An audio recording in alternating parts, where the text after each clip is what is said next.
खुलुमबाय, आंनि मुङा रायदाव बसुमतारी। बे गोदान बड'लेण्ड पाब्लिक लाइभ खौरां बिजोङाव गासैखौबो गिबियावनो गोसो गोरबोजों बरायबाय। माखासे रादाबखौ आं मिथिहोनो आखायाव लाबाय। नोंथांमोना भिडिअखौ अननानै जोबजासिम नायलांदो।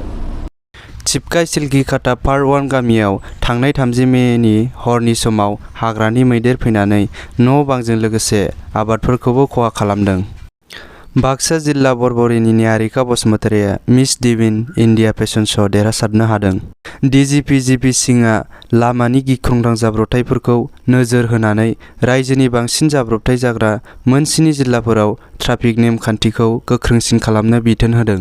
दिहिरा बियाबनि आइजोफोरनि जौगानायनि थाखाय 50 लाख रां गनायथि होदों EM घनश्याम दासआ। मावफुं सोद्रोमा रनजित बसुमतारीनि मदद मोननाय लोगो लोगोनो फरायसालिनि फोरोंगिरि आरो फरायसाफोरा गोजोनदों, रंजादों। HS फाइनाल रिजाल्टखौ जुन मासनि गेजेरावनो मोनगोन होनना मिथिनो मोन्दों, नाथाय दासिमाव डेटखौ फोसावनाय जायाखै। चिरांनि थुक्राझाराव EM रनजित बसुमतारीया बेरे मोदै सोदांग्रा फसंथाननि अन्थाइ खाम्फाखौ बेखेवबाय।